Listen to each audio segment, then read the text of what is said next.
it's been a crazy month. It's been a crazy years, let's say.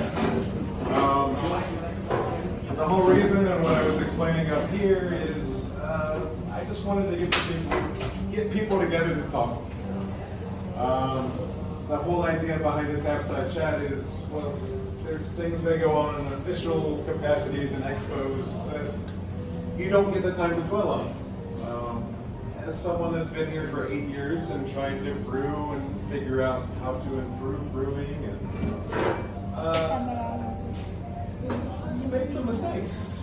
I've had some issues. Even to this day, one of the biggest problems with not having your own brewery is that contract brewing means you're either trusting someone else completely with your beer, or you're trying to babysit your beer at someone else's facility. It can be hard. It's one of the only ways that most breweries in Vietnam have been able to grow. Southeast Asia in general. Unless you're at a very small scale, you need help to get somewhere small and keep going.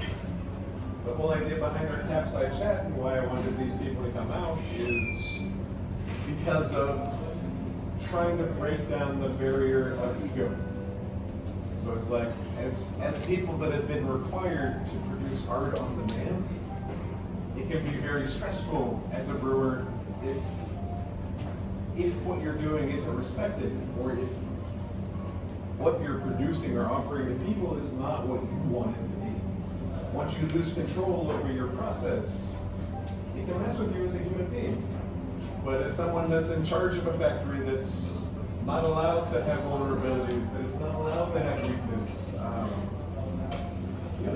that wears on you in other ways.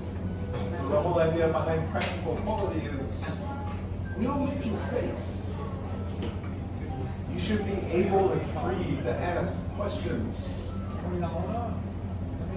This whole table loves being asked questions about beer, about passion, about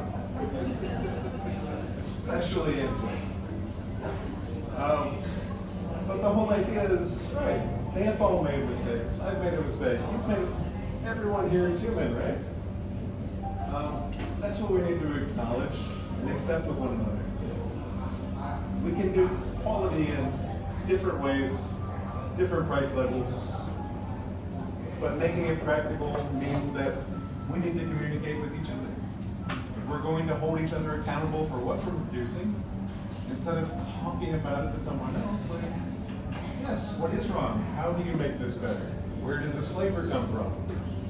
And for some people starting out, the questions are smaller. For people in advance, again, it doesn't have to be very complicated. Once you get to a certain stage in your life and career, it becomes much harder to acknowledge that, well, I'm not perfect.